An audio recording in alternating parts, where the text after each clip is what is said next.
Amigas, amigos, ¿qué tal? Saludos cordiales, buenas noches, bienvenida a este tiempo de radio, también de televisión. Hacemos siempre el programa en directo en torno a las 8 de la tarde en Antena Huelva Radio y para nuestras redes sociales en Facebook, Twitter, YouTube y Twitch. Hacemos el programa en directo y luego viernes 10 de la noche en Canal Luz Televisión. Un montón de temas que no dejan de salir y lo que tiene que venir todavía, la batalla por Madrid, que está súper interesante. Hablamos también de la rebelión, entre comillas, esto de los jueces que se han tenido que ir a Europa advirtiendo del peligro que corre España en esa separación de poderes que todos pedimos, pero que el gobierno actual parece empeñado en que no sea así. Hablaremos del enésimo capítulo de un nuevo procesamiento, 14 personas por el caso ERE, que nuevamente han sido procesados por el juez que lleva el caso. Hablaremos del enfrentamiento de María Ponce con Marlaska, porque es que ha pedido la dimisión aquí hasta las peñas de carnaval, las hermandades de Semana Santa, yo creo que todo el mundo ha pedido la dimisión de Marlaska, salvo partidos golpistas y partidos proetarras. Esos no han pedido la dimisión de Marlaska ni tampoco Podemos. Y en ámbito local, la situación del Recreativo, que tiene de uñas a la gestora del Partido Socialista. Ya sabéis que de momento hay un paréntesis y que parece ser que va a ser bastante largo hasta la elección del nuevo secretario general o secretaria general.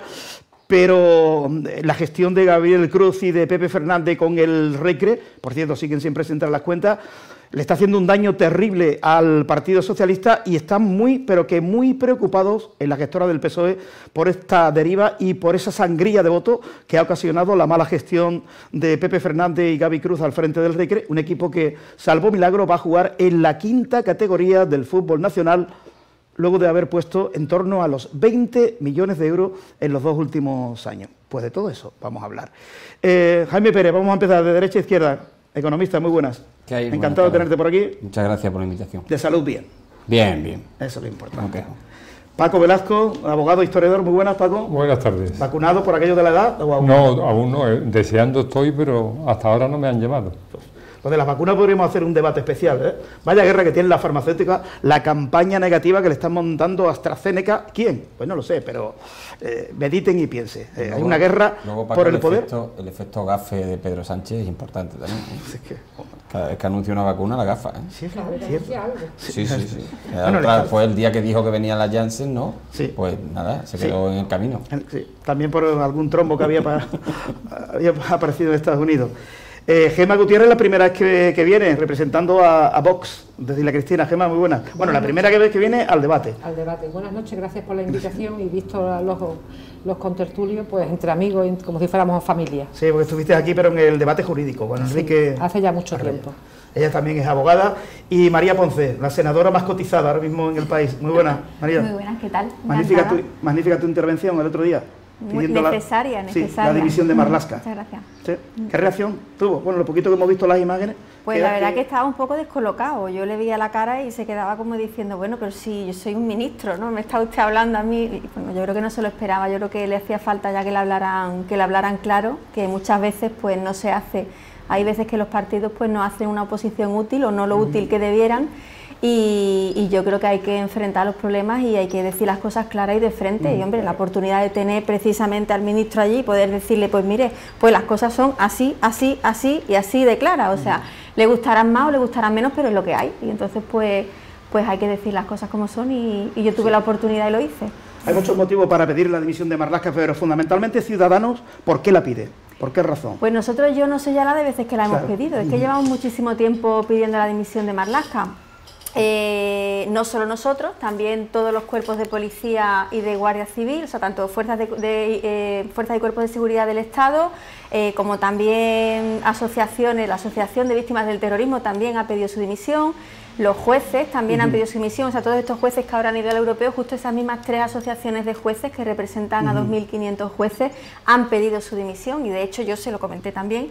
Se molestó bastante, pero yo creo que ha sido una suma, ¿no? Cada vez que hay un suceso de los que están ocurriendo en España y él como ministro no toma cartas en el asunto, pues demuestra no estar a la altura del puesto que ocupa y del cargo que ocupa y por lo tanto le hemos pedido la dimisión y le vamos a pedir el cese De hecho, como consecuencia de la interpelación que hicimos en el Senado, en el próximo pleno vamos a presentar una moción también y vamos a solicitar el cese, que sea Sánchez el que lo cese, ya que él parece que no quiere irse, ¿no? Yo creo que él ha tenido la oportunidad, en este último caso se la pedimos por la sentencia que hubo de Pérez de los Cobos, y como él tuvo la oportunidad que no ha tenido, que ha sido dimitir, que no tuvo Pérez de los Cobos, al que cesaron de forma inmediata, bueno, pues vamos a pedir el cese también. Sí.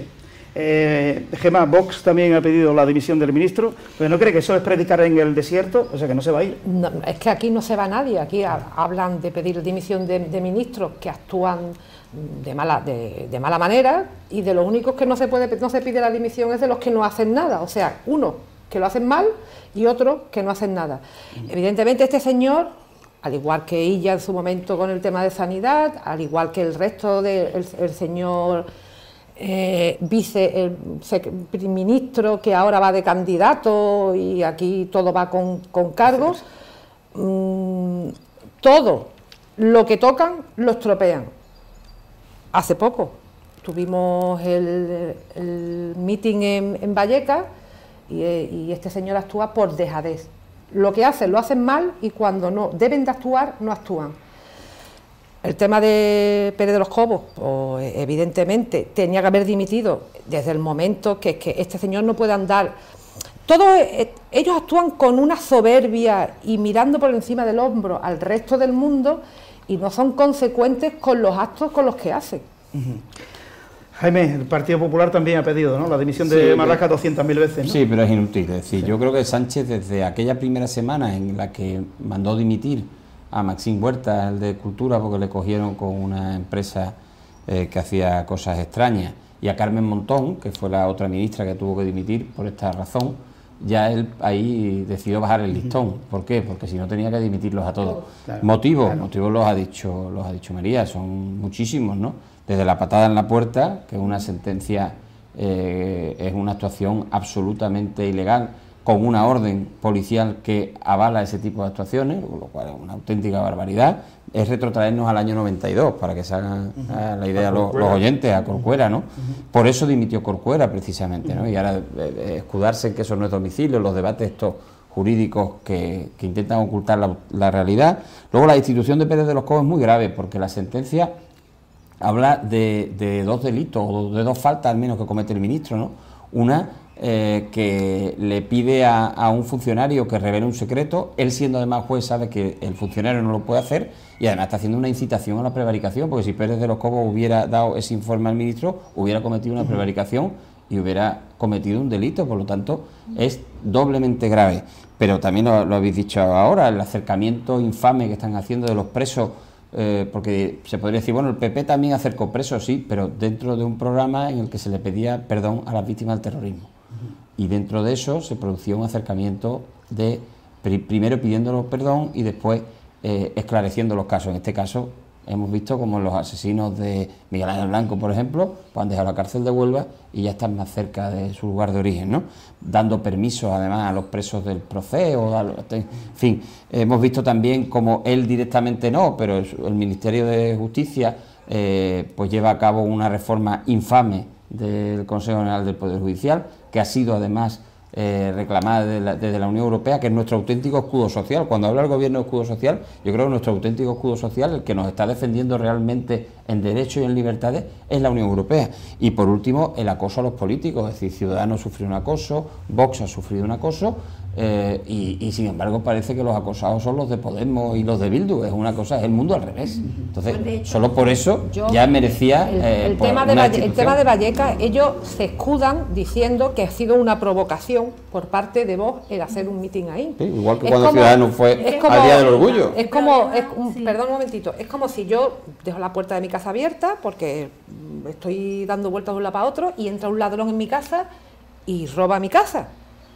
Y el ladrón dice que es que yo lo he provocado porque he dejado la puerta abierta. Sí. ¿Eso sería una eximente para un juicio? No. Ninguna. Nada, pero es que esos mismos criterios que utilizan para unos delitos son los que utilizan luego para el otro, como los de la violencia de género, precisamente. Entonces, lo que llama la atención, que es la ley del embudo. Para unos delitos sirve la incitación, para el otro no sirve la incitación.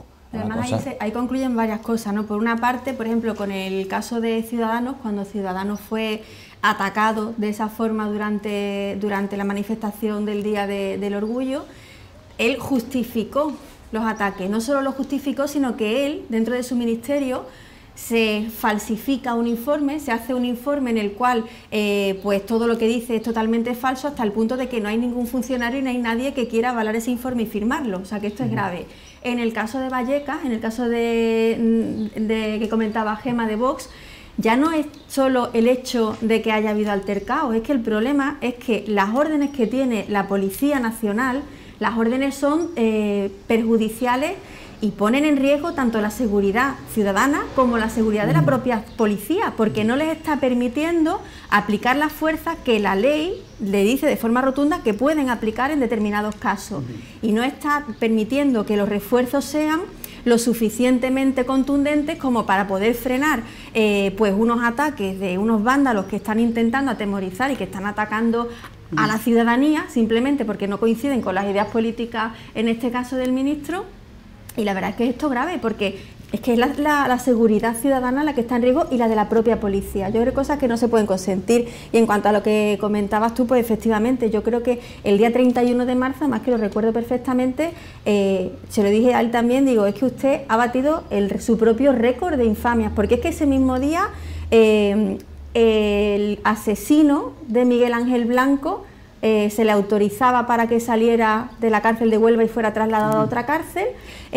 Además pasó lo de la sentencia de Pedro de Pérez de los Cobos, y creo que fue el tema también de los jueces, bueno, pero que había varias sentencias justo en un mismo día.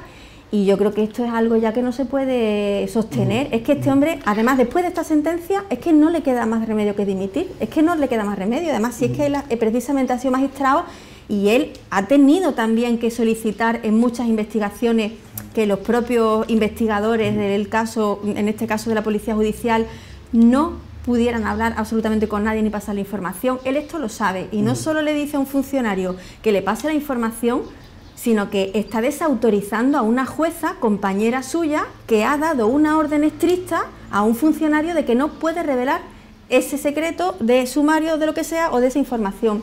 Y destituye y cesa a Pérez de los Cobos cuando él mismo no tenía esa información. Lo que él se niega es a exigirle a sus subordinados, a las personas que están en su equipo, a que faciliten esa información, porque en ese caso sería el propio Pérez de los Cobos el que estaría incitando a un delito a los propios funcionarios que trabajan con él. Y en el caso de acercamiento de los presos, no vamos a pensar que es por su bondad hacia las familias. Es la venta de los favores que le deben los proetarras a estos asesinos. Y las cosas se compran y se venden en un mercado persa que es el que tenemos. Es que además el PNV, una aclaración rápida para quien piense, bueno, es que el acercamiento de los presos por ley se puede hacer, sí, pero es que hay varias cosas que no se realizan. Primero, tiene que haber arrepentimiento, tiene que haber colaboración para poder esclarecer casos, que más de 300 casos que hay sin esclarecer, asesinatos, no se han esclarecido. Y estamos hablando de, además, delitos de sangre, que no estamos hablando de cualquier cosa, de asesino. Y el PNV, además, en el Congreso confirmó que habían hecho un pacto el Partido Socialista con Bildu para que hubiera lo que yo le llamé el Black Friday, ¿no? Y digo, es que usted tiene un Black Friday de 5 a la semana, porque es que habían acordado, y además es que se está cumpliendo 5 presos que se acercan cada semana. Y esto es lo que no se puede hacer. Yo estoy de acuerdo con que las leyes hay que cumplirlas y que si la ley te permite que haya acercamiento de presos con unas condiciones, se dé, porque no vamos a ir nunca en contra de la ley, pero tienen que cumplir los requisitos y no lo están haciendo. Bien, vamos a poner que luego opina sobre este asunto, pero vamos a poner esa pieza para explicar el segundo tema de debate que vamos a poner sobre la mesa, sobre la indignación que hay dentro de los jueces españoles que acuden a Europa para pedir socorro. Cuando quiera, Javi, lo ponemos.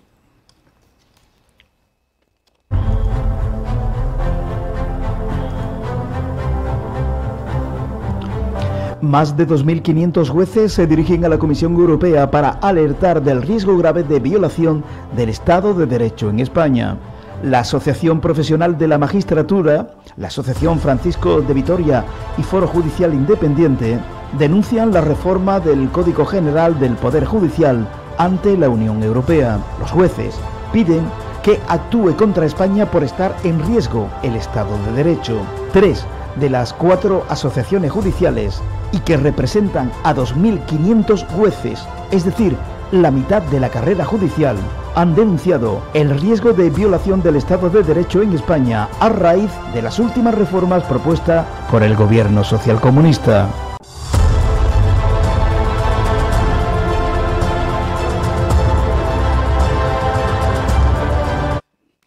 Bueno, pues vamos a darle opción a Paco Velasco.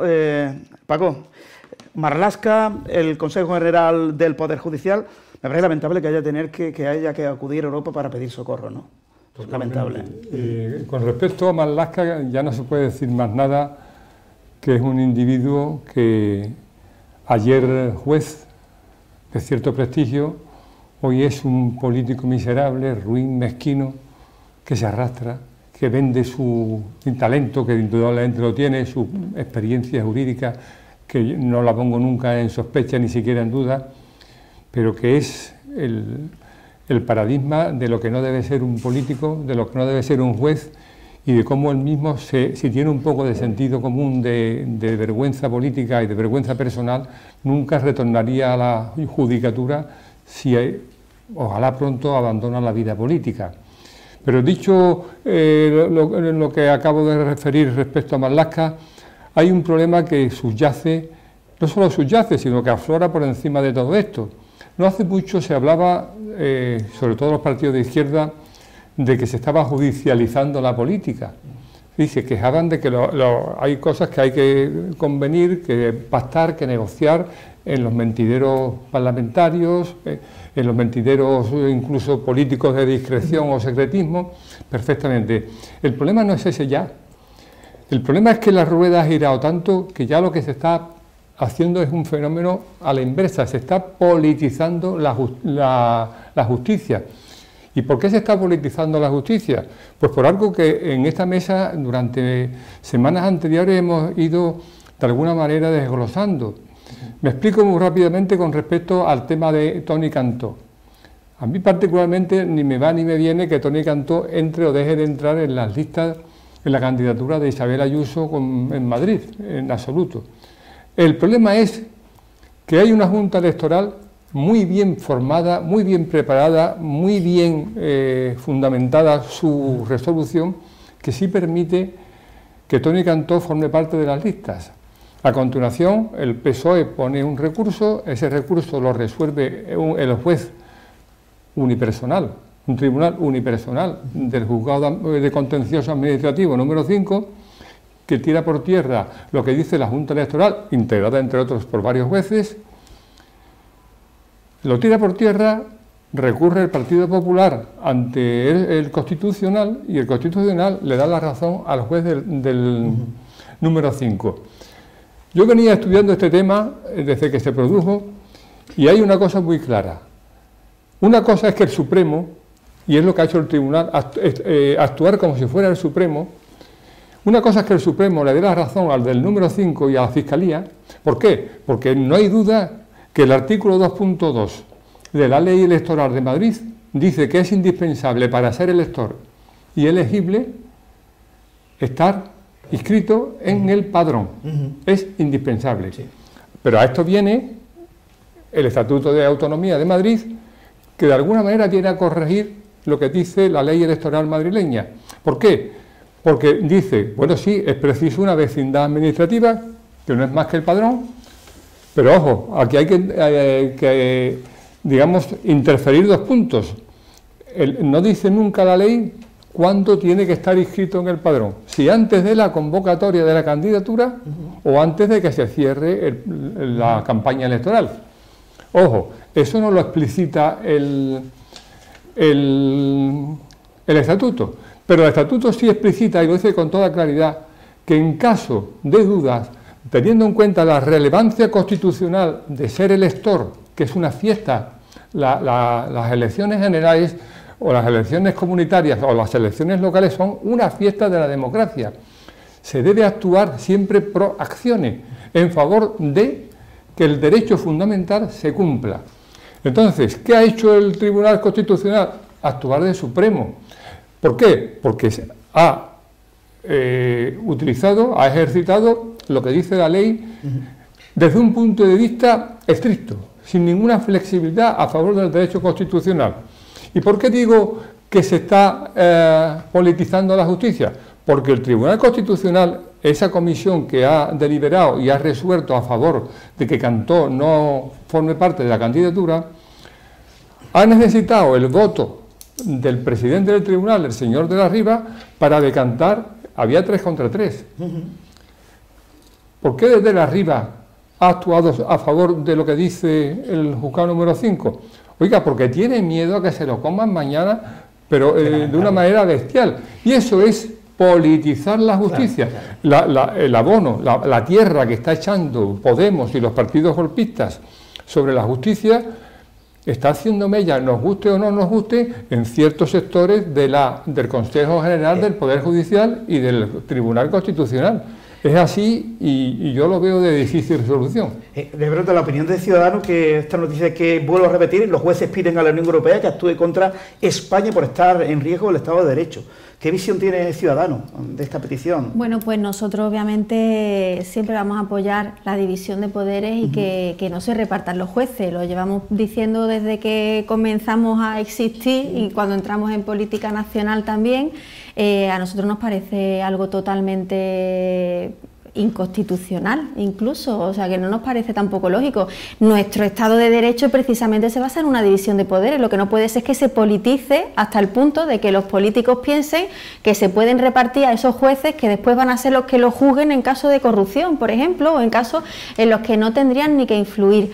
Y nos parece lamentable que los propios jueces tengan que ir a Europa a exigir y a pedir, oiga, nos están ninguneando. Es que es lamentable que después de 40 años, no después de 40 años de democracia, que estemos hablando de esto. Esto es nos que escucha claro, en Iberoamérica. Lo que no es normal es que nos diga Sánchez y que nos intente mentir de la forma de, oigan, o nosotros nos repartimos a los jueces o no se puede constituir. No, miren, no, o sea, hay formas, o sea, los propios magistrados son los que tienen que elegir a los 12 vocales. Nosotros presentamos una reforma de la ley orgánica del Poder Judicial precisamente para esto, para que fueran los propios magistrados los que eligieran a los 12 vocales. Y es que es lo lógico, que el Poder Judicial esté totalmente separado del resto de poderes, que sería, lo razonable. Lo que no es lógico es lo que tú dices, pues que en pleno siglo XXI estemos todavía a esta, y lo que es peor todavía, que los propios jueces se tengan que ir a Europa para pedir justicia, porque es que en España el ninguneo es tal que es que llega a todas partes. O sea,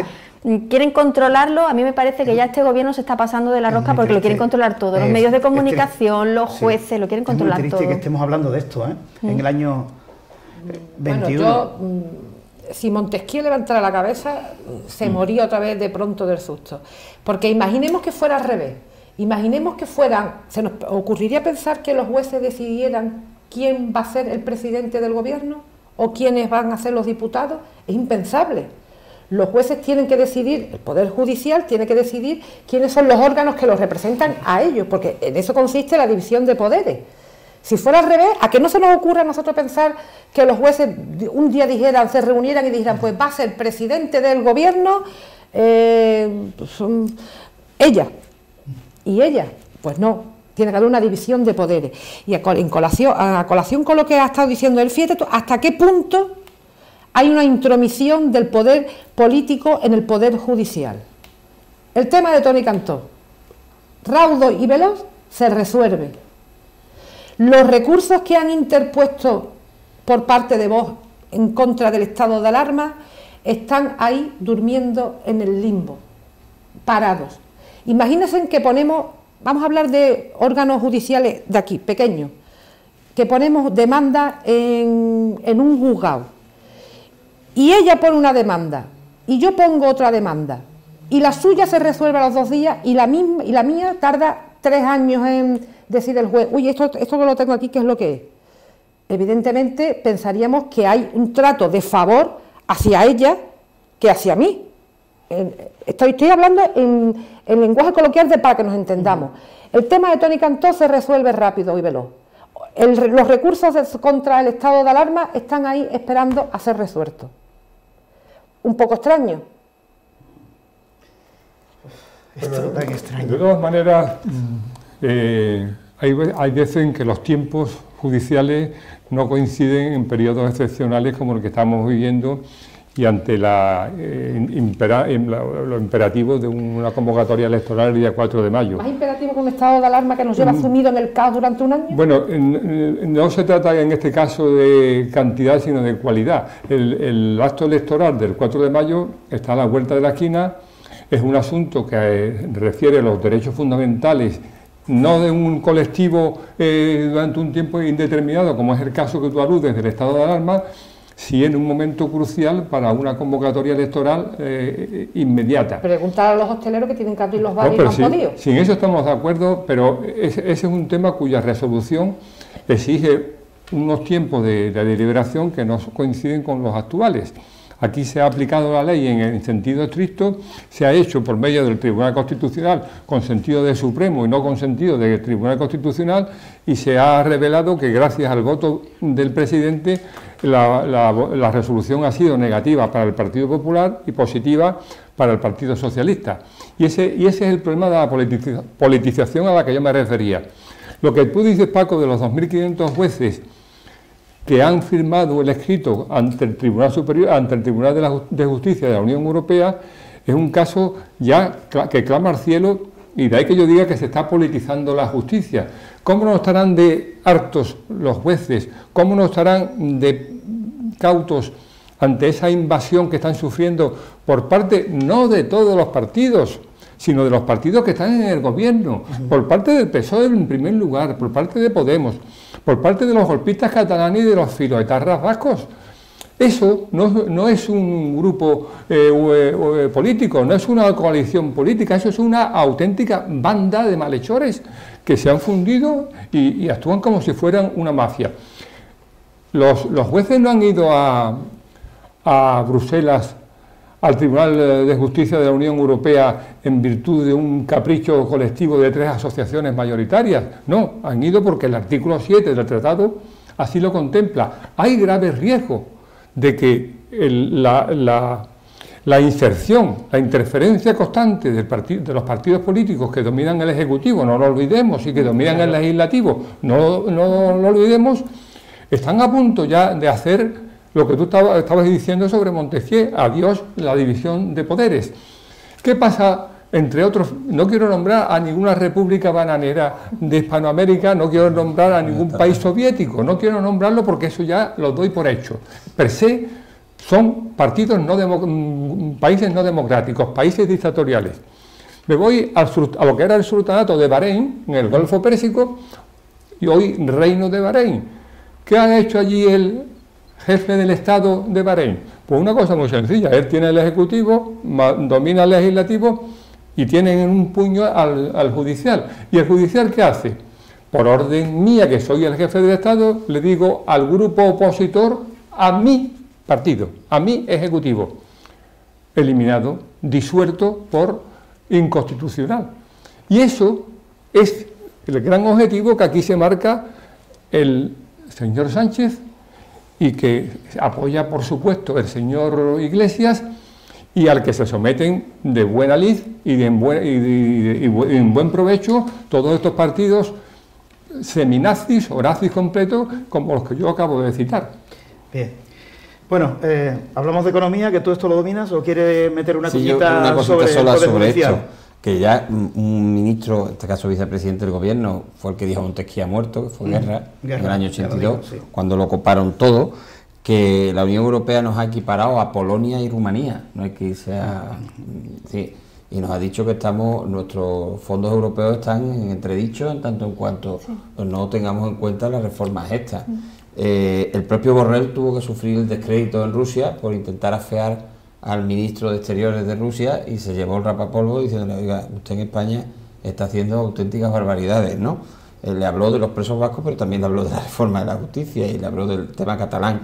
Y la anécdota que está circulando ahora por internet es una charla que hubo la semana pasada en Sevilla por el Instituto Cajasol en el que estaba Juan Marín, vicepresidente de la Junta de Andalucía, Lorenzo del Río, que es Tribunal Superior de Justicia, el presidente del Tribunal Superior de Justicia de Andalucía, y Juan Carlos Campos, que es el ministro de Justicia. Le preguntaron al ministro de Justicia si había instrumentos por si cesaba el estado de alarma para que las comunidades autónomas pudieran adoptar medidas de limitación, y dijo que por supuesto que durante este tiempo se había creado el marco legislativo. Le cedieron la palabra a Lorenzo del Río y dijo: de ninguna de las maneras, es imposible. O sea, que es un zasca en la boca, pero lo peor es que Juan Carlos Campos es juez. Lo peor es que Juan Carlos Campos es juez. Nos hemos callado, lo hemos tragado, pero ni siquiera el estado de alarma era legal. Estábamos ante un estado de excepción, estoy de acuerdo contigo, lo hemos dicho aquí. Por mucho que, como hemos sido buenos, yo en mi caso, a mí me dicen que a las 11 de la noche en casa y a las 11 menos 5 bajo la basura con miedo, porque soy responsable, pero no porque legalmente esté amparado ese estado de alarma ni esté bien hecho. Y que en mayo no se va a prorrogar porque están las elecciones en Madrid, eso lo sabe hasta el tato. Cualquiera sabe que lo que pasa es que el señor Sánchez no quiere perder los votos y que por eso no prorroga el estado de alarma, y que cuando llegue mayo a ver qué pasa, porque el problema no se soluciona dejando a las comunidades, cuando sabe que las comunidades ni siquiera ellos pueden hacer lo que han hecho, las comunidades mucho menos. A ver quién le dice a alguien que no esté a las 2 de la mañana paseando por la calle, o que no esté un bar abierto. Imposible. Con un estado, con los instrumentos jurídicos que tenemos ahora mismo. Nos hemos callado y hemos tragado. Pero que el estado de alarma algún día, cuando todo esto pase y estemos todos sanos y no nos pongamos malos ni por un resfriado, nos daremos cuenta que no era legal y el tiempo nos dará la razón. Y el estado de alarma y todo lo que ha pasado y la mala gestión que han llevado por delante, se han llevado por delante no solamente vidas, negocios, empresas y gente hundidas que le va a costar la misma vida salir del agujero. Sí. Bueno, se prepara un nuevo mangazo al bolsillo de los españoles. María Jesús Montero está decidida a reducir el diferencial que afirma existe en términos de recaudación entre España y la medida europea y la media europea. Son 7 u 8 puntos, según ella, y quiere igualar los impuestos que paguen los europeos, que sean los mismos que paguemos los españoles. ¿Lo va a conseguir o no? Se ha olvidado decir que en Europa cobran del doble que, por ejemplo, nosotros, y que los servicios son infinitamente mejores. Frente a esa información existe la información o la nota que ha sacado el Fondo Monetario Internacional y el que ha sacado el Banco Europeo, y le dicen que no es momento de subida de impuestos, sino más bien es momento de reforma. Cuando Europa lo que pide es reforma, y la reforma es abrir a la competencia, es liberalizar el mercado, es seguir abriendo para que participen más y menos limitaciones.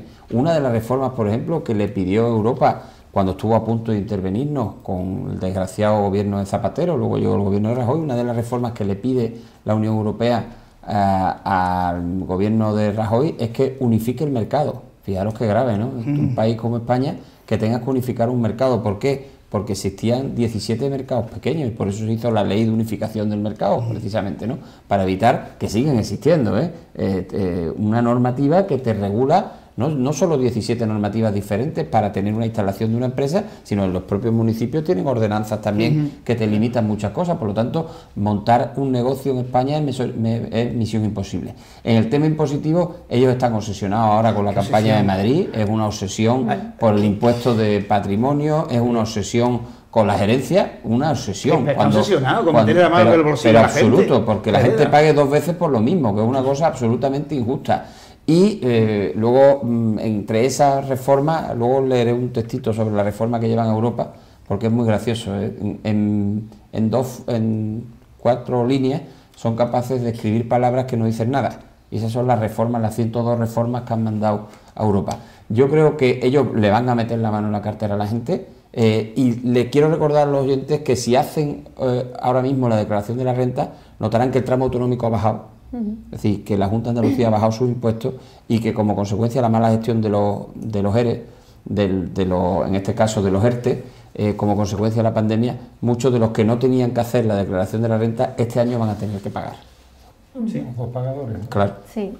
Que antes, cuando hemos entrado, se lo estaba comentando a Paco, en mi caso, yo voy a hablar del tema personal, cogí el COVID, primero el cese de actividad, porque como autónomo me dan un dinero, me cobran el autónomo, me impiden trabajar. Cierto.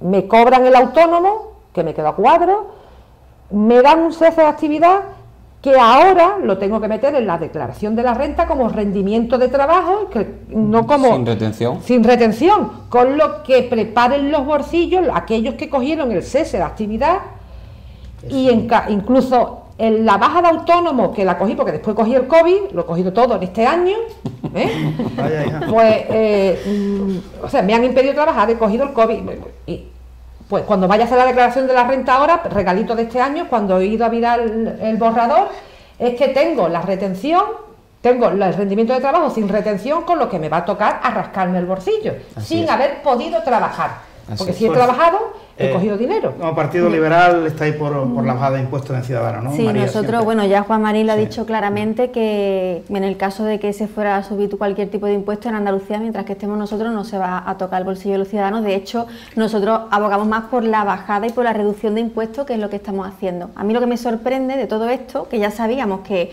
el gobierno a nivel nacional de Sánchez Iglesias estaba totalmente roto y dividido, porque lo está, porque uno dice una cosa, otro dice otra, no se ponen de acuerdo, pero a mí lo que me sorprende es que Gabilondo esté diciendo por una parte no se van a subir los impuestos y que salga la señora Montero y diga no, sí, armonicemos los impuestos. Es que es algo que ya el propio Partido Socialista, claro, pero que el propio Partido Socialista, ya entre ellos no se ponen de acuerdo. O sea, eso lo que crea es un estado de inseguridad tal en la ciudadanía y en los mercados extranjeros, que lo que conllevan es que al final pues pase lo que está pasando, que a nivel nacional la inversión extranjera está decreciendo, está viéndose reducida, y sin embargo en Andalucía estamos teniendo récord históricos de inversión extranjera, pero esto es porque se está demostrando que, claro, si aquí hay un gobierno que es estable, que está consolidado, que además las medidas que toma, tanto a nivel fiscal impositivo como a nivel de ayudas a empresas, de subvenciones y de incentivos a que vengan empresas extranjeras, pues es tal, pues claro, aquí está aumentándose hasta límites insospechados, por decirlo de alguna forma, la inversión extranjera, se está viendo totalmente favorecida. Y luego, por otra parte, yo tengo que recordar, porque es que además nosotros hemos guerreado mucho en eso, que la señora Montoro, precisamente, es la que se negó, perdón, sí, Montero, que estoy aquí con los recortes. Apellidos similares del anterior, del predecesor. La señora Montero, perdón, precisamente es la que dijo que no podía bajar el IVA de las mascarillas cuando se lo solicitó Ciudadanos, porque decía que la Unión Europea no lo permitía, que después se demostró que fue falso. Dijo también que no se podía reducir ni bajar el impuesto de electricidad, que después también la Unión Europea dijo que era totalmente falso, que sí se podía, y en lo que está es mintiendo constantemente. Entonces a nosotros lo que nos sorprende también es, hombre, que esta persona, precisamente esta persona sea la que está al frente de esta historia y que conlleven todo esto. Ahora también vamos a ver, hablando de Unión Europea, porque dice, bueno, los jueces han ido a la Unión Europea. Es que yo creo que España estamos todo el día yendo a la Unión Europea, yo no he visto país igual, o sea, que estamos yendo constantemente, tienen que estar aburridos ya de nosotros. Es que lo que no es normal es que constantemente colectivos, cualquier tipo de problema tengamos que ir a la Unión Europea que nos lo solucionen. O sea que aquí tampoco demos ni siquiera ese tipo de estabilidad. Por eso los repartos los van a mirar con lupa, Pero es que, los fondos europeos. En ese sentido, con esto de los impuestos, a mí me gusta por lo menos poner sobre la mesa una idea, porque a veces los espectadores o los oyentes piensan que estamos en contra de los impuestos, lo cual es absolutamente falso. Yo creo que cualquiera con sentido común dice que los impuestos son necesarios e imprescindibles, porque hay que atender las necesidades sociales presentes y futuras de nuestro colectivo. Pero hay impuestos, por ejemplo, por heredar el piso de papá, por ejemplo, me opongo rotundamente a ese impuesto. Totalmente. Solo existe en España, ese tipo de impuestos solo existe en España, no existe en el resto de Europa. Impuestos de sucesiones. Pero que en épocas de crisis como la que estamos viviendo, especialmente crudas, especialmente graves, se imponga el que haya que subir, por ejemplo, el impuesto de sociedades. Oiga, ¿usted sabe las consecuencias que tiene subir el impuesto de sociedades? Pues que yo, empresario, voy a reducir mi capacidad de crear empresas. Si tengo una sociedad importante con accionistas, los dividendos de los accionistas van a disminuir. No les interesa seguir con la empresa, o al menos el sentido productivo va a disminuir. A los trabajadores también, porque si las empresas cierran, los trabajadores van a la calle o ven reducidos sus salarios. Pero además, el impuesto de sociedades, si se sube, no va a superar en mucho lo que se ingresa por tasas especiales, como dirá Jaime, de la luz, el alcohol, el tabaco, los hidrocarburos. No genera ingresos suficientes como para compensar la pérdida de los accionistas ni la pérdida de los salarios. El IVA y el IRPF, ¿a quién perjudica? Oiga, a los trabajadores y a los consumidores, que somos todos. Así, ¿cómo se puede pensar un gobierno que piense con la cabeza que subiendo los impuestos va a aumentar los ingresos? Es absolutamente falso, pero digo más. Este gobierno es filocomunista, y lo digo con todas las letras, filocomunista y comunista. No es que ame al comunismo, es que es comunista de boquilla en cuanto a sus dirigentes lo son. Entonces, ¿alguien conoce algún gobierno comunista que procure el bienestar de sus ciudadanos? Yo no los conozco y soy historiador y me llevo toda la vida estudiando el tema. No conozco ningún gobierno de estas características que procure el bienestar de los ciudadanos. El de los dirigentes sí. ¿En qué me gano yo el dinero de los impuestos como comunista? Pues en guerra, en narcos, en enriquecer a los principales dirigentes de la cúpula de mando. Eso es lo que hacen los gobiernos comunistas. Eso es lo que quiere Sánchez, lo que quiere Baldoví es de Compromís, lo que quiere Iglesias es de Podemos, y así sucesivamente. Eso es el gran disparate de este gobierno que, a costa de decir que defendemos al pueblo, ataca directamente los intereses del pueblo. O crea paro o resta ingreso a los pocos trabajadores que todavía pueden presumir de tal en esta sociedad. Jaime, ¿que pedía la palabra? Sí, porque sabes que a mí este tema me chifla, ¿no? Y aquí se está, en este debate de los impuestos, lo que subyace y lo que ocultan realmente es que España tiene un problema de déficit. Es decir, en este país gastamos mucho más de lo que ingresamos. Ya este gobierno incumplía el déficit que le obligaba a la Unión Europea antes de la pandemia. Y estábamos gastando por cada punto del PIB, para que se hagan los oyentes ideas, estamos hablando de 10.000 millones de euros. Entonces España gastaba 35.000 millones de euros más. Esto significa un déficit del 3,5%. Como consecuencia del COVID, el déficit se ha ido al 14%. Esto significa 140.000 millones de euros. Se dice muy pronto, pero es una auténtica monstruosidad. Este año, que decía que la economía iba a crecer el 6% después de haber caído el 14%, el primer trimestre ha vuelto a ser negativo, con déficit. Esto implica pues que haya que meterle la mano en el bolsillo a los ciudadanos. Por eso yo decía fuera del micrófono, y me gustaría repetirlo aquí, que este año la declaración de la renta a todo el mundo le va a salir a galapagar. Bueno, que nos vamos a meter un poquito de Madrid. Oye, ¿es verdad que Casado ofreció a Ribado entrar en la dirección del PP como vicesecretaria general? ¿A quién le pregunto? ¿A quién le pregunto? ¿A María o a Jaime? A mí no me consta. No. Pregunto. Yo conozco, conozco a Inés Arrimada. Pregunto que no afirmo. Yo conozco a Inés Arrimada profesionalmente, porque vino aquí a trabajar a Huelva por un proyecto del puerto de Huelva en el año 2007, cuando ni siquiera se dedicaba a la política, se dedicaba a una consultora catalana, que hicimos un proyecto para un plan estratégico del puerto de Huelva. Pero ese es el único conocimiento que tengo de esta señora. O sea, no sabéis nada. No. Vale. ¿Y tú, María, tampoco? A mí tampoco me consta, pero sí te puedo decir que una cosa es lo que puedan ofrecer y otra cosa es lo que tú quieras, lo que tú puedas aceptar. Si se lo ofreció, evidentemente obviamente no lo acepto. Pues sigue. Bueno, perdón, yo había oído campanas, pero tampoco sé de dónde vienen y cuál es el tañido de esas campanas. Pero he defendido mucho siempre que la derecha, el centro derecha, debe hacer esfuerzos, y digo esfuerzos ímprobos incluso, de acercamiento.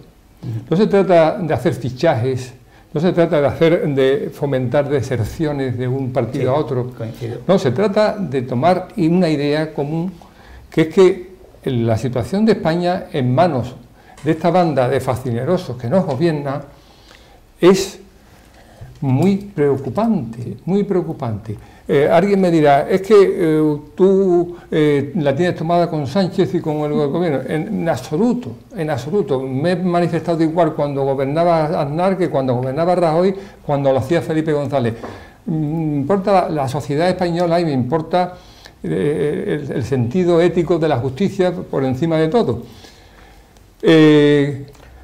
Insisto en ese tema porque o Vox, o Ciudadanos, o el PP ponen los papeles encima de la mesa, o esta gente vuelve a ganar las próximas elecciones, y eso no nos lo podemos permitir. Que Arrimadas, desde mi punto de vista, ha metido la pata hasta el Corrupción en varios casos. Bueno, lo digo, lo suscribo y voy ante notario a ratificarlo. Que Vox a veces ha pecado de radicalismo y podría haber conseguido logros parecidos con una política más cercana a la, no digo a, bueno, más cercana al PP, y que el PP de Casado ha metido también el pie hasta dejarlo hundido en la puerta de una terraza, también lo digo.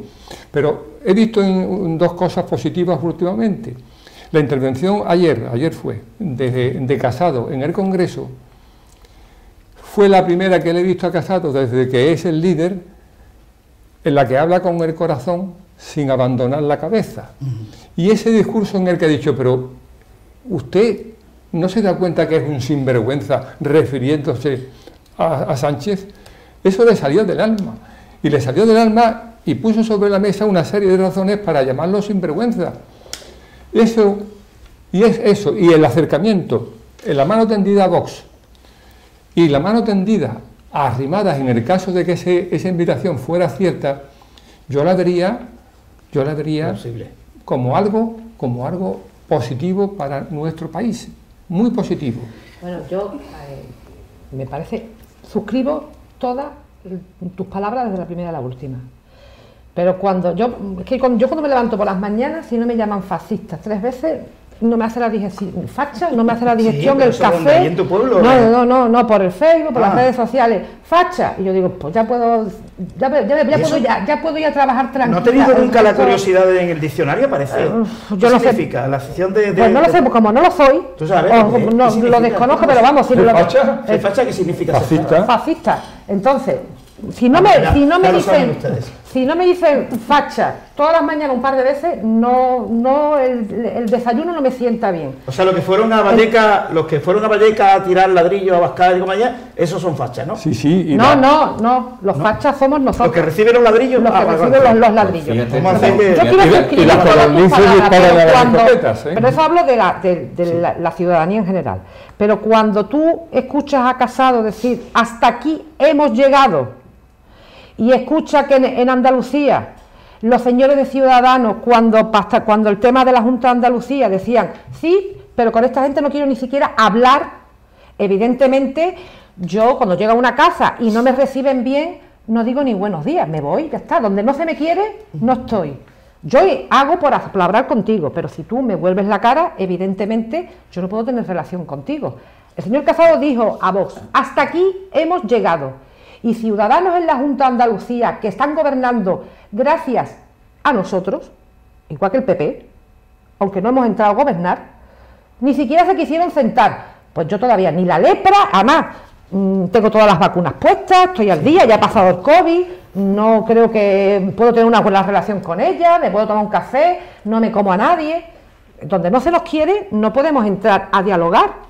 Siempre lo hemos intentado, hemos tendido la mano, pero si lo primero que te dice cuando tiendes la mano es pegarte un bofetón, evidentemente nos tenemos que ir. Bueno, vamos sobre la Junta... Paco, sí, a ver. Por ilustrar el término, ¿no? Facha significa traza, figura, aspecto, y luego tiene una acepción coloquial en la RAE que es mamarracho, defesio, mal vestido. Entonces, Pero eso hay que asociárselo a Podemos. Exactamente, sí, hombre, si vemos a los manifestantes cuando Podemos, es la descripción de Pablo Iglesias. Tú entiendes que lo que está diciendo es de que hay que sentarse y hablar, pero si no quieren hablar con nosotros, pues no podemos hablar. Las encuestas, lo de siempre, ¿os la creéis? ¿No os la creéis? Porque ahí Javi nos ha preparado un vídeo, porque Las encuestas, digamos, del CIS andaluz dan como ganador de las próximas elecciones al Partido Popular y con mayoría suficiente como para gobernar, pero ya no solo el CIS andaluz, sino GAT3, que parece la empresa más seria a la hora de hacer elecciones, y además que lo clavan, ¿eh? Cada vez que hacen una encuesta antes de las elecciones lo suelen clavar. Y coincide la encuesta de GAT3 con el CIS andaluz. Y lo malo que Ciudadanos quedáis muy mal ahí, en esa encuesta. María, ahora me das tu opinión. Javi, pues cuando quiera metemos ese vídeo de las elecciones, de la encuesta a las elecciones a la Junta de Andalucía.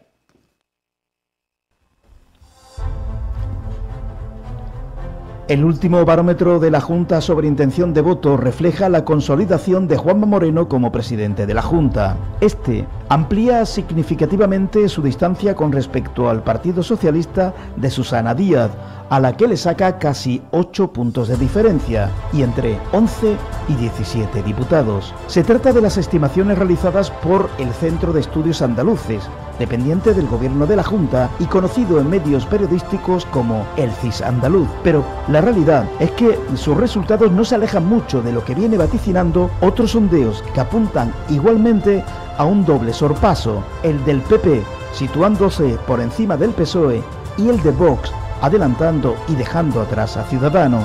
Cabe recordar a estos efectos que Juanma Moreno gobierna en Andalucía, pero que no ganó las elecciones el 2 de diciembre de 2018, aunque consiguió su investidura gracias a la coalición pactada con Juan Marín de Ciudadanos y el apoyo externo de Vox.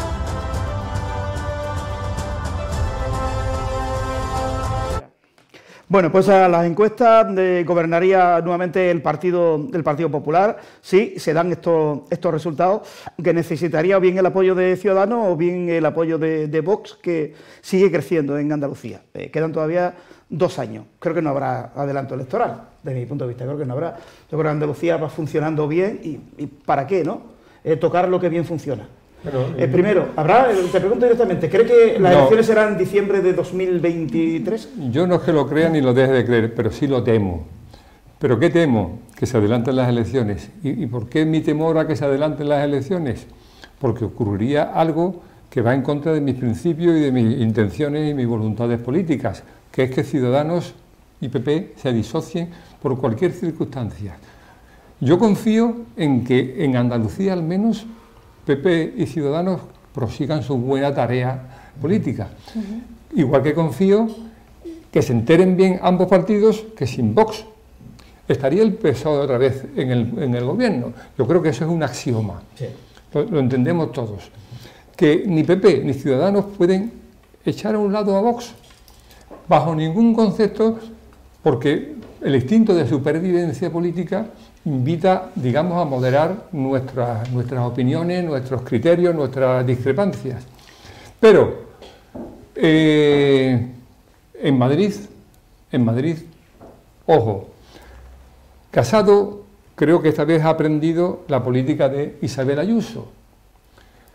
Isabel Ayuso está dando muestras de una inteligencia política tan descomunal, que se está ganando no solo a los que viven en el barrio de Salamanca, sino también a los que viven en Vallecas. Incluso Vox ha sabido que tiene un caladero de votos en Vallecas, no solo en algunos barrios X.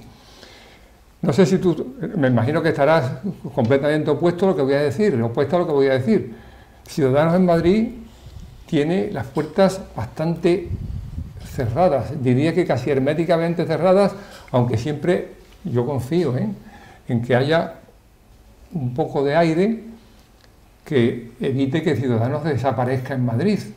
Pero no tiene la culpa el PP ni la tiene Vox, la tienen el que no se puede servir a Dios y al demonio. Si coincidimos en que el partido que lleva a España a la deriva, a la derrota, a la debacle, es el Partido Socialista, cualquier ojitos que se eche a Sánchez es hacer desconfiar a quienes pensamos que Sánchez es una persona ilegítima porque está faltando a su compromiso electoral y es una persona traidora porque no le importa dónde vaya España, dónde desemboca España, con tal de mantenerse en el poder. Entonces, la actuación de Ciudadanos, desde mi punto de vista, será labrado Inés Arrimada y compañía. El PP ha permanecido en su sitio, Vox sigue en su sitio, y por eso digo que confío en que en Andalucía Juan Marín no cometa el error que Inés Arrimadas ha cometido a nivel del Estado. Porque si me dice por Rocío, la consejera, a mí se me pone la carne a temblar. Rocío está haciendo casi apología del acercamiento al PSOE. Y eso a mí me crea problemas, sospechas, dudas y dudas fundamentadas de que, ojo. Por alusiones a Ciudadanos, María, tiene que responder. Primero las encuestas de las crees. Lo primero, nosotros las encuestas siempre nos salen por debajo de al final los resultados, eso es lo primero. Pero segundo, también es cierto que yo de las encuestas normalmente es que ni las miro, porque yo creo que los ciudadanos tampoco están mirando, nosotros porque somos políticos, estamos dentro de este mundo y estamos constantemente viendo, pero es que realmente los ciudadanos yo no creo que estén mirando las encuestas todos los días como estamos nosotros, yo creo que están a otra cosa y a eso es a lo que estamos en Andalucía. Con respecto a Andalucía, la estabilidad en Andalucía, si se habrá adelanto, bueno, pues hay un pacto firmado entre PP y Ciudadanos precisamente de estabilidad del gobierno, en el cual han pactado que no se van a adelantar las elecciones. Yo creo que ahora mismo, en la situación actual en la que estamos y como se está demostrando que el gobierno de coalición que tenemos entre Ciudadanos y PP es estable y está teniendo tan buenos resultados, yo creo que a los andaluces ahora mismo no les interesa para nada un adelanto electoral. Tampoco interesaba en Madrid, pero es que en Madrid no hemos sido nosotros los que hemos roto el pacto. Nosotros no hemos hecho absolutamente nada, ha sido Isabel Ayuso la que lo ha roto. Claro, entonces a partir de ahí, pues casi no te pillan con el carrito del helado, ha sido en puerta, Bueno, María, pero es que vamos a ver, es que nosotros no hemos hecho absolutamente nada. A ver, lo que se ha hecho en Murcia no tiene nada que ver con lo que ha pasado en Madrid. Se puede entender mejor o se puede entender peor, lo hemos podido explicar mejor, lo hemos podido explicar peor. Pero lo cierto es que Ciudadanos nació precisamente para luchar contra la corrupción y para luchar contra ciertos casos pues que se han dado en Murcia y que no tienen absolutamente nada que ver con lo que pasa en Andalucía. Porque es que en Andalucía nosotros hemos luchado contra la corrupción hasta el punto de que gracias a que llega Ciudadanos, que esto también es cierto y lo tenemos que evaluar, gracias a que Ciudadanos entra en Andalucía en el panorama político, se puede formar una coalición de PP y Ciudadanos. Es que si no, Juanma Moreno era impensable que hubiera sido presidente de la Junta de Andalucía. Eso lo sabemos todos los aquí presentes. Y gracias a Ciudadanos, precisamente, es que lo que tampoco estamos analizando, Ciudadanos lleva consejerías muy importantes dentro de Andalucía en la lucha contra la corrupción, lleva la de economía, lleva la de empleo, lleva educación, lleva igualdad. Es que si te das cuenta, llevamos, bueno, también llevamos turismo, administración local, justicia, llevamos muchas consejerías muy fuertes y que son las que nos permiten hacer estas políticas liberales, tanto a nivel económico como a nivel social, y que son punteras a nivel nacional. O sea, lo que estamos consiguiendo en Andalucía después de 37 años de Partido Socialista es algo que yo creo que habla por sí solo y que es una gestión que ojalá tuviéramos a nivel nacional, si te digo la verdad. Y no ha habido caso de corrupción, no ha habido caso de corrupción en 2 años, ¿no? No, o sea, acostumbrado a que todavía ni un solo titular de casos de corrupción que implique al actual gobierno andaluz, que implique a otros cargos anteriores. Ahora vamos con otro caso de corrupción que pertenece a la antigua Junta de Andalucía. Permíteme, perdona Jaime, es muy breve. Digo esto basándome en datos históricos. En el 2012, ¿quién ganó las elecciones andaluzas? Javier Arena. El PP. ¿Quién gobernó? El PSOE. ¿Gracias a quién? A Izquierda Unida. A Valdera. Parece que no hay dudas, ¿no? Bueno, pues ese es un ejemplo a tener en cuenta para que los errores... Y tuvimos las mayores subidas de impuestos de la historia de Andalucía y los máximos recortes en sanidad, en educación y en asuntos sociales. O sea, con 2 partidos de izquierda, los mayores recortes en el estado del bienestar. Y esto hay que decirlo. Cuando sale ahora el Partido Socialista diciendo es que en Andalucía hay recortes, es totalmente falso. En Andalucía llevamos 3 presupuestos aprobados en 2 años con las mayores partidas en sanidad, las mayores partidas en educación y las mayores partidas en asuntos sociales. Las mayores de toda Andalucía, con una bajada de impuestos y además hemos conseguido pasar de tener pérdidas como tenían ellos a tener un superávit. O sea, que es que esto es algo en solo 2 años y estamos a la cabeza prácticamente a nivel nacional de inversiones extranjeras. Yo creo que es que la gestión es impoluta y la verdad es que no se entendería que los andaluces no volvieran a repetir. Tienes que recordar que es un juego de 3.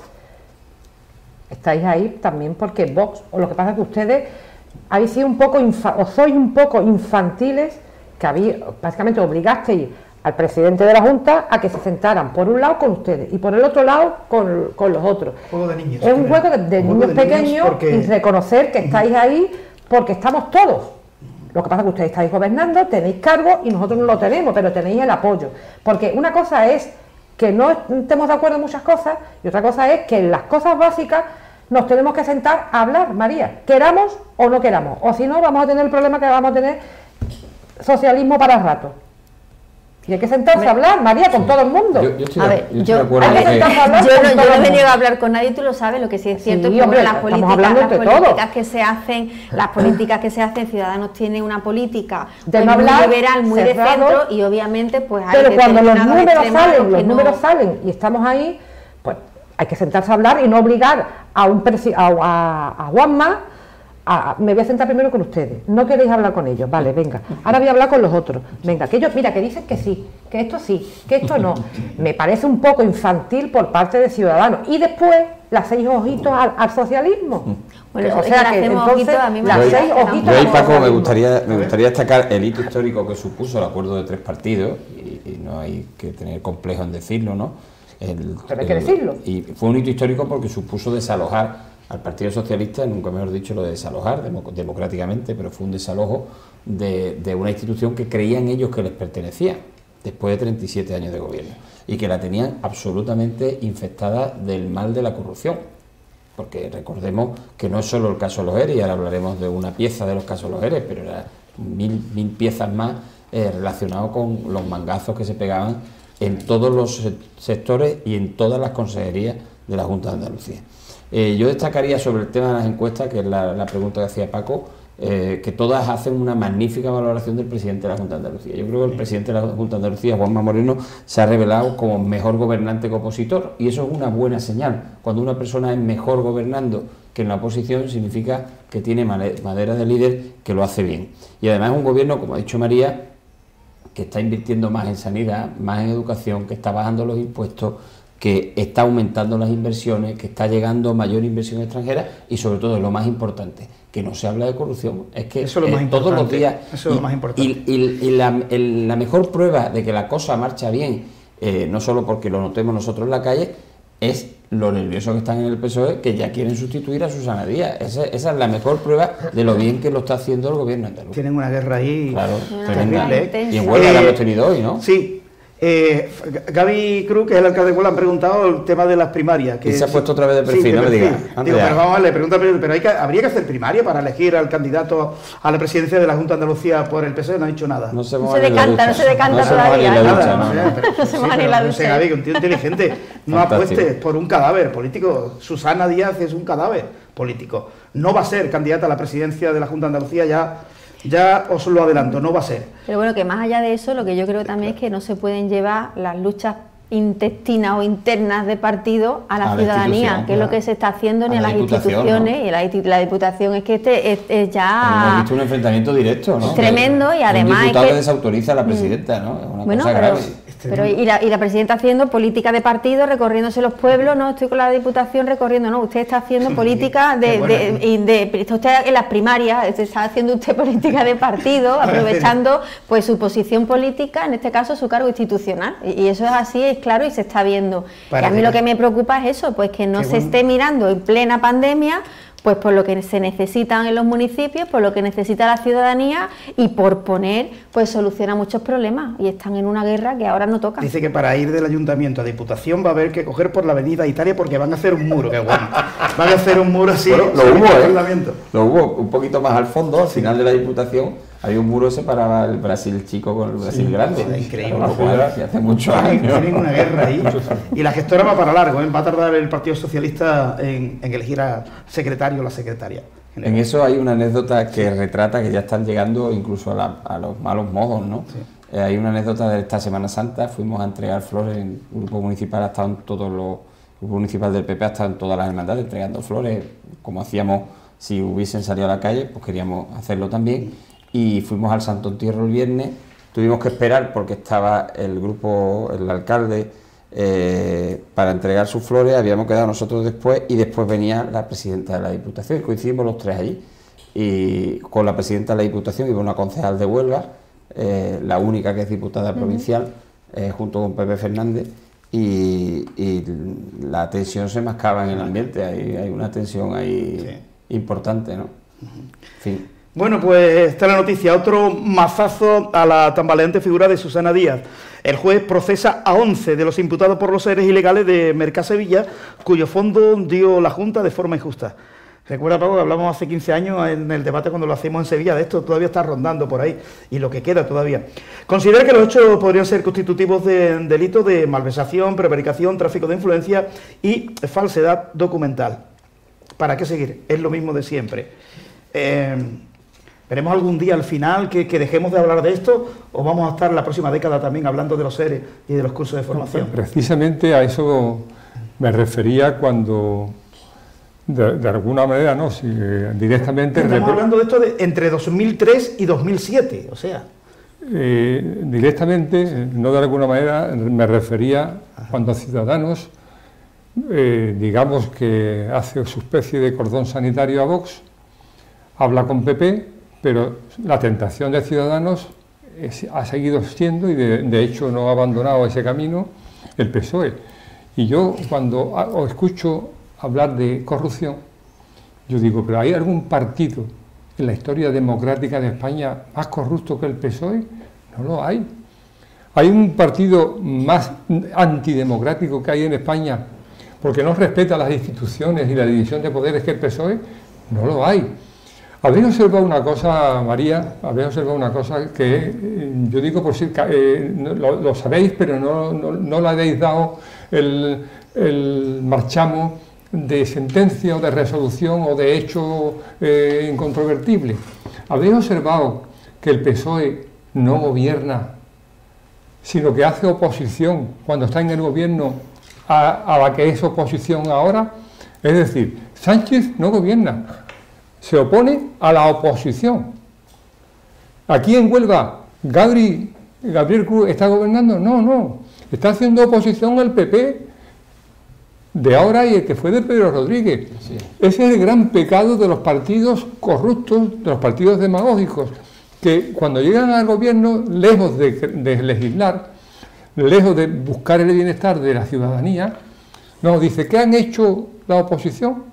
Contra la oposición. ¿Qué hace ahora la oposición? No importa, contra la oposición. Marginemos a la oposición. Eso no lo hace Juanma Moreno. Pero Susana Díaz era maestra en esa tarea. Y si te digo Griñán o si te digo Chávez, ambos a punto de entrar, uno en prisión y otro, los dos en ser inhabilitados, son grandes maestros de esa política. No gobernamos, nos enriquecemos. No creamos un tejido social, creamos una red clientelar. No robamos, simplemente hurtamos, nos apropiamos. Porque el delito de malversación al que tú te referías, Paco, no es un delito de malversación de uso, no, es de apropiación, es malversación apropiativa. Y en eso son unos grandes señores los del PSOE. No entiendo ni a Edmundo Val, ni a Inés Arrimadas, ni a Juan Marín, ni a quien quiera ponérseme sobre la mesa, que desprecia un partido constitucionalista como es Vox, guste o no guste sus planteamientos. Por encima, por ojitos, por tentaciones, al partido más corrupto que ha dado la democracia, que es el Partido Socialista Obrero Español. Yo no conozco un presidente de la Junta de Andalucía más desvergonzado que Griñán ni que Chávez. No lo he conocido en mi puñetera vida.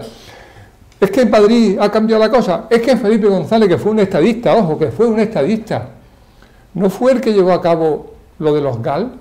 ¿O es que fue Vox? ¿O es que fue la derecha de Aznar? No, señor, fue Felipe González. Y a ese sí le damos espacio, a ese sí le damos pábulo. Oiga, que no, que tenemos que ser lo suficientemente humildes y tener un sentido de la historia para decir que nos estamos jugando en España la continuidad del filocomunismo, por no decir del comunismo más bolchevique que ha aparecido nunca en España. Y esa continuidad no se puede ni siquiera pensar que esté en el horizonte. Hay que desecharlo. ¿Y cómo se desecha? Con los votos. Afortunadamente tenemos democracia. Y gracias a esa democracia podemos echar fuera a esta partida, a esta banda. Ahí, sobre el caso de los ERE, yo creo que conviene recordar que es un caso paradigmático, porque pone en cuestión 37 años de gobierno del Partido Socialista, porque es una sentencia en la que se condenan a 21 altos cargos de una administración, se condena a 2 presidentes de la Junta de Andalucía, como se ha dicho aquí, se condena a 3 vicepresidentes, una de ellas fue presidenta del Banco Europeo de Inversiones, Madalena Álvarez, 6 consejeros, 3 viceconsejeros, 7 directores generales, y en el montante económico son 679 millones de euros. Por hacernos una idea, tanto que le gustan las comparaciones a los socialistas, son 15 Bárcenas. Lo digo porque suena mucho más el caso Bárcenas que el caso ERE. El caso ERE se terminó con la sentencia, pero es que en esa sentencia hay penas de cárcel, están todavía por confirmarse, pero si nada se remedia, vamos a ver desfilar por la cárcel al presidente de la Junta de Andalucía. Es una cosa desvergonzada. Y además, no hay que olvidar que Susana Díaz es la heredera de aquello. ¿Por qué? Porque es Griñán el que dimite como consecuencia del caso ERE y la que deja paso a Susana Díaz después de apuñalar al que fue secretario general del PSOE en aquel tiempo, que era un chaval de Córdoba, que le sacaron unos casos de formación. Velasco, creo que Velasco, sí. Lo que pasa es que volvemos al tema que hemos empezado a hablar, del tema del Poder Judicial, de lo que es la justicia. La ciudadanía tiene un concepto que cuando la justicia lleva tanto tiempo, estaba hablando 15 años, y la gente se cansa y parece que hay una impunidad, porque ¿cuánto tiempo lleva este tema? Pero es que la macrocaso, pero es que está amplio, además. Que Paco, 37 años mandando, pero menos que 15 años de instrucción, ¿no? Claro, además, para desmontar 37 años. Menos tiempo, que ¿dónde están, como diría mi madre, dónde están los dineros? Eso es. Los dineros, ¿eh? No me hable de millones de euros, ni de Griñán y Chávez en prisión, los dineros. Bueno, que han pasado 15 años. Sabes que en este caso concretamente... Que con ese dinero se puede hacer muchas carreteras, muchos puentes, muchos hospitales. Bueno, los dineros el no Ayuntamiento de Sevilla, que era el personal. perjudicado, la primera decisión que toma Juan Espada cuando toma posesión es decir que el Ayuntamiento de Huelva no se persone en el De caso Sevilla. o salga del caso, por lo tanto no puede hacer la reclamación económica de esa condena. Y Susana Díaz hizo lo mismo en la Junta de Andalucía. O sea, no reclamamos. Es que hay que decirlo, el problema ¿El es dinero que se pierde? No, el problema es que ¿Qué? Susana Díaz no quiso personarse en la causa Exactamente, precisamente para no hacer la reclamación como claro. perjudicado. Entonces es prácticamente imposible, o al menos muy difícil, el poder recuperar el dinero pues que habían robado. Nosotros, por ejemplo, de Ciudadanos, pues lo que solicitamos, y que obviamente no tenemos el apoyo de ningún partido, es que sean los propios partidos los responsables de pues la corrupción que hay en sus propios partidos a la hora de gobernar. O sea que si tú tienes a 3 cargos que han robado tanto dinero o que han defalcado tanto dinero, oye, pues o tú asumes la responsabilidad como partido o la tiene que asumir alguien, porque es que eso también está en la lucha contra la corrupción. Nosotros, entonces, por ejemplo, el PP tendría que pagar, en Andalucía tendría que pagar también como responsable del tema Bárcenas, ¿no? Cualquier partido tendría que porque tener que pagar. El PP fue robado en el caso Bárcenas. Y la primera sentencia que ha habido el caso Bárcenas lo que dice que el PP fue robado. O sea que fíjate, pasa que todo se cuenta como se cuenta. Y hubo un juez que escribió una parafito en una sentencia que sirvió para quitar a Rajoy del medio, que luego se le pagó, luego ese parafito desapareció y ese juez se le pagó con un puesto en Luxemburgo concretamente, ¿no? ¿A Ruz te refieres? Exactamente.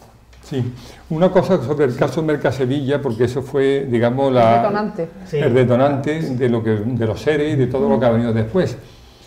Mercasevilla se desvela la trama cuando 2 enviados del Partido Socialista Obrero Español se dirigen a los empresarios, al grupo de empresarios de La Raza, un grupo potente de empresarios sevillanos, y le piden alrededor de 450.000 euros para... Los carteles de Felipe, dijeron. Los carteles de Felipe, y para ayudar a los niños saharauis, que los pobres estaban en una situación de miseria absoluta. Es decir, 450.000 euros se le piden a estos empresarios sevillanos. Tienen la buena vista de grabar la conversación, de ahí empieza ya la juez Alaya. La pusieron en conocimiento del propio Chávez, porque le mandaron la cinta a Chávez, o sea que fueron leales. Exacto. Es decir, que a sabiendas de todo, decía, somos impunes. Si tenemos el poder ejecutivo y tenemos el poder legislativo, si al presidente del Tribunal Superior de Justicia de Andalucía lo conocemos, si almorzamos con él, si este Torrijos, el de Comisiones Obreras, el de las mariscadas. Este es un amigo de toda la vida. ¿Quién nos va a poner un obstáculo? No, eran los dueños del cortijo, pero el peor oligarca, el peor cacique, el peor capataz. Ahí estaban metidos todos ellos. Bueno, pues de esos barros, esta porquería que actualmente son ellos. No Chávez, no Griñán. Oiga, váyanse ustedes a Huelva del PSOE y tiren de... ¿Por qué entró la Guardia Civil hace 4 o 5 años, hace 4 o 5 veranos en la Diputación? Exacto. ¿Por qué entró? No sería para aplaudir la gestión de Caraballo o de la anterior, no sería para eso. Porque la corrupción ha impregnado todas las ramas de la política en Andalucía, no digo en España, y en Huelva, por supuesto que no se ha librado. No, vamos, de hecho, mira, te he dado un dato curioso, porque resulta que precisamente en el último pleno de la Diputación de Huelva, pues el Partido Socialista está constantemente acusándonos de que cómo tenemos superávit en Andalucía, que eso, bueno, eso es una locura, y claro, a mí me hace gracia y le digo, hombre, tenemos superávit porque nosotros sabemos gestionar, nos hemos dedicado a gestionar el dinero que ustedes o algunos altos cargos que ustedes tenían se gastaban en prostíbulos y que ahora tienen a dos expresidentes de la Junta de Andalucía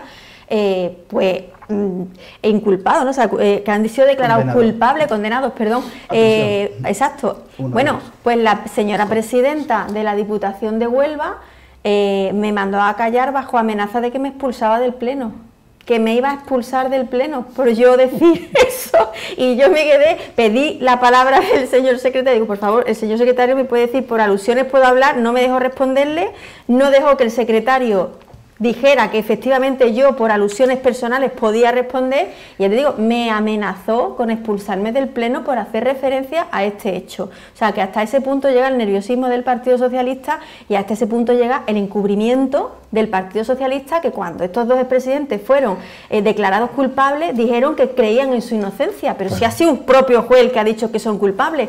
O sea que lo peor no es solo la corrupción que hay en el partido, es que los propios dirigentes del partido la están encubriendo, y cuando se destapa y cuando hay un juez que viene a decir, oiga, son declarados ustedes culpables porque todas las pruebas apuntan a que realmente han cometido el delito, vienen y dicen, no, el juez habrá dicho lo que quiera, pero esta gente es inocente, y además ustedes no vayan ni a nombrarlo ni a mencionarlo porque es que ya es el colmo de los colmos. Bueno, el colmo, vamos a ir concluyendo, que si no Gemma no llega a Isla, pero afortunadamente ¿por el toque de queda? El día 9 sí. Vale. Bueno, confío. Bueno, pero por razones justificadas de que está trabajando, sí, puede... A ver si es verdad que por una vez Sánchez no miente, ha dicho ya 4 o 5 veces en estos días que, bueno, el día 9 de mayo se acaba el estado de alarma, claro. Ha mentido tantas veces, quiero creerle en esta ocasión.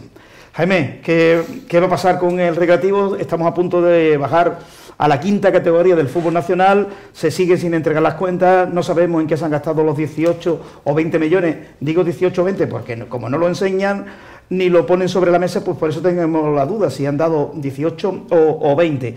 Una desbandada, y bueno, ya el presidente ha presentado la dimisión, lo he dicho por activa y por pasiva, el problema del Recre no ha estado en los 10 entrenadores que han pasado los últimos 4 años, ni el problema está en el presidente, el problema son los 2 políticos que han llevado al Recre al caos. Me refiero al alcalde Gabriel Cruz y Pepe Fernández. Y tienen la intención de seguir. Y yo vuelvo a advertir, si estos 2 señores siguen al mando del Recre, acabaremos jugando el campeonato de empresa. De dinero no hablo porque debería ser la oposición. Yo sigo siguiendo las cuentas, presenten las cuentas a los 145.000 onubenses que hemos puesto 18 o 20 millones. Lo del descenso es un dato ya objetivo. Vosotros 2 habéis llevado al Recre a 5ª división. O sea, el San Roque del Epe, si todo funciona con normalidad, la próxima temporada podría estar una categoría por encima del Recre. Y lo más grave, parece ser que estos 2 señores van a seguir. Sí, fíjate. Y lo bueno es que solamente le quedan 2 años. Sí, que en 2 años o sea, no tenemos ni que echarle con la papeleta. O sea, su propio partido lo va a fundir a los 2. Sí, yo eso es una cosa que me encargo de recordarlo constantemente a muchos ciudadanos. El otro día estuvimos visitando, casi todos los días estamos en los barrios, y recibes quejas de los ciudadanos, y por ejemplo el otro día aquí al lado, el príncipe Juan Carlos, y la respuesta al ciudadano fue la misma: ¿y usted no lo vuelve a votar? Porque es que aquí es donde más le votan al Partido Socialista. Entonces, por eso están no me preocupados cuente las que esto está gestoras muy del mal, PSOE, no me cuente que esto está muy mal y luego usted lo vota. Por favor, tuvo usted la medida, que usted tiene una medida democrática que es no votarlo.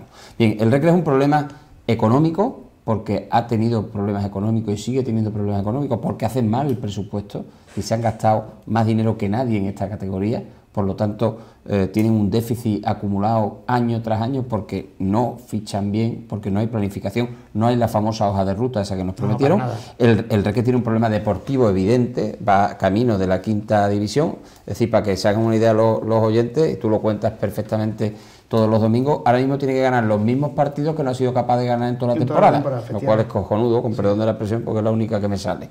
En tercer lugar, el RECRE tiene un problema institucional, y el problema institucional es el ayuntamiento, que ha metido las manos en el recreativo, porque Gabriel pensó que como Perico metía las manos en el RECRE, la diferencia es que Perico no metía las manos en el RECRE, Perico puso a Paco Mendoza, que fue el mejor presidente que ha tenido el RECRE en su historia. El RECRE es un reflejo también de lo que ocurre en la ciudad. Si mientras Perico gobernaba, el RECRE estaba en primera, decíamos que vuelva a una ciudad de primera, ahora vamos camino de una ciudad que va a habilitar su equipo fundamental en la 5ª categoría. Es decir, estamos en la 5ª categoría, también de las ciudades, desgraciadamente, por este gobierno. Y termino diciéndote, antes nos bañábamos en la fuente, ahora estamos arrastrados por el barro, y esto lo tienen que saber los ciudadanos, que antes nos bañábamos en la fuente, que jugábamos en primera, y ahora estamos arrastrados en el barro por culpa de Pepe Fernández y por culpa de Gabriel Cruz. Las medidas. Nosotros le hemos propuesto 60 medidas para el presupuesto, como te dije el otro día. En el último pleno le dije al alcalde, tiene usted que sumar 2 más, ¿vale?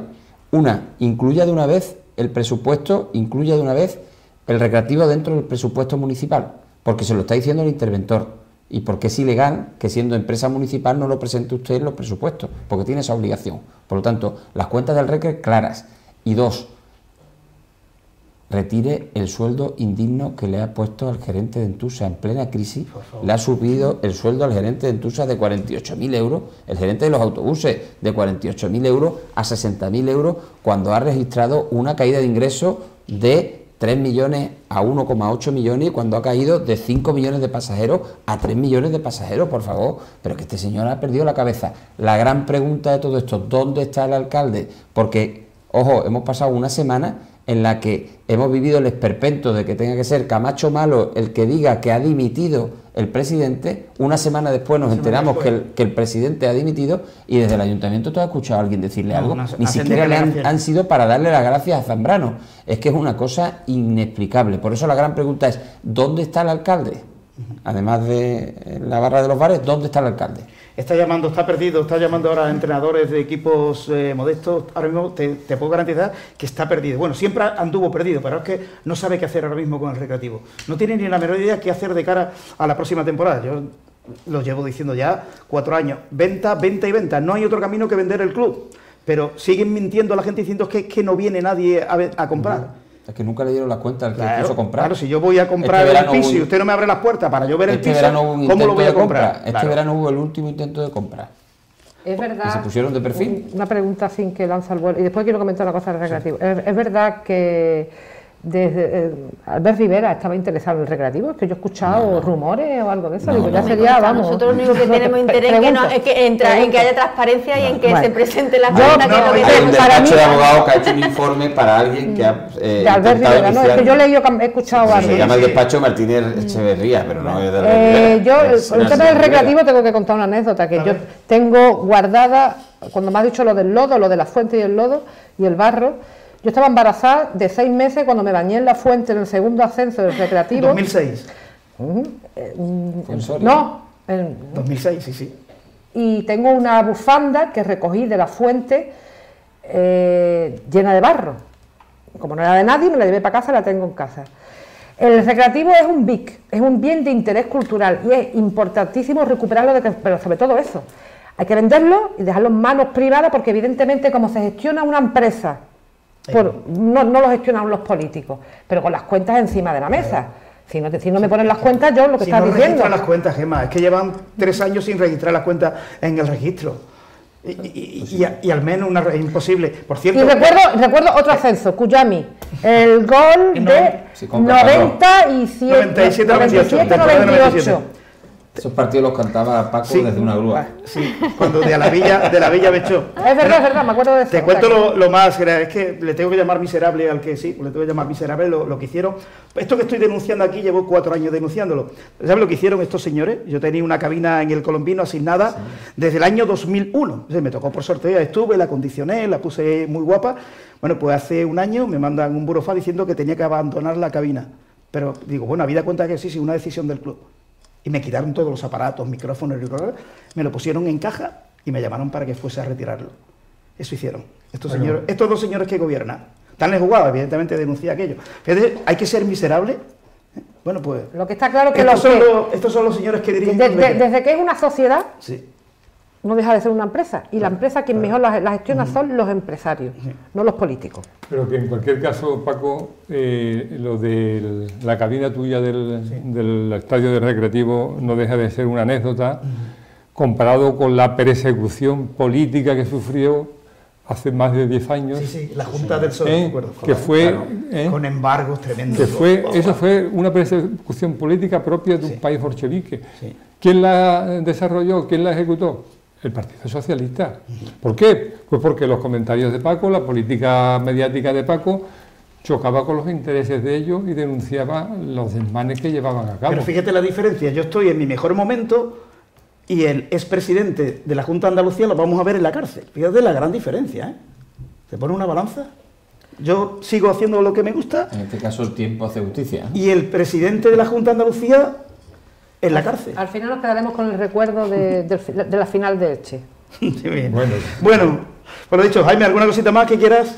No, darte las gracias y ponerme a disposición de los oyentes para trasladar al Pleno cualquier queja, porque ya sabes que este gobierno desgraciadamente está ausente y autista.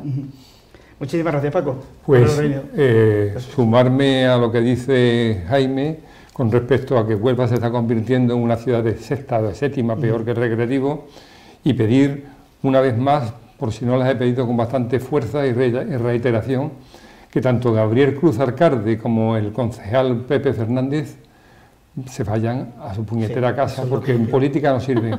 Dejen el Recreativo, por favor, dejen el Recreativo cuanto antes, si es posible ayer, mejor que mañana.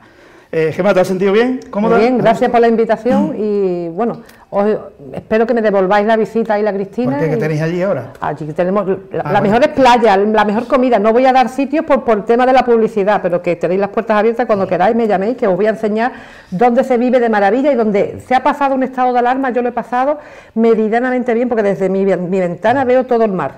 Qué bonito. Bueno, te doy recuerdo también que me dieron esta mañana para ti. Los camareros de Manguara Corrales, que sueles ir mucho por ellos. Oiga, dale recuerdo a María, que le caes muy bien, por cierto, a todos. Sí, la verdad es que sí. Bueno, María, seguir peleando, ¿no? Te queda todavía 2 años en el Senado. Sí. Tú vas a permanecer en Ciudadanos, ¿no? Sí, no vas a hacer un Tony Cantó de momento. No, yo voy a seguir trabajando por Huelva, que es lo que estoy haciendo desde las instituciones en las que estoy, y voy a seguir intentando pues hacer esa política útil que otros no hacen, ¿no? Que parece que hace falta, y voy a seguir insistiendo. Hemos llevado muchos temas de Huelva, hemos preguntado, eso sí te digo, hemos preguntado por el túnel de San Silvestre, que es decir un apunte claro, que el Partido Socialista salieron varias dirigentes en este caso, diciendo que estaba la partida para el túnel de San Silvestre, los presupuestos generales del Estado.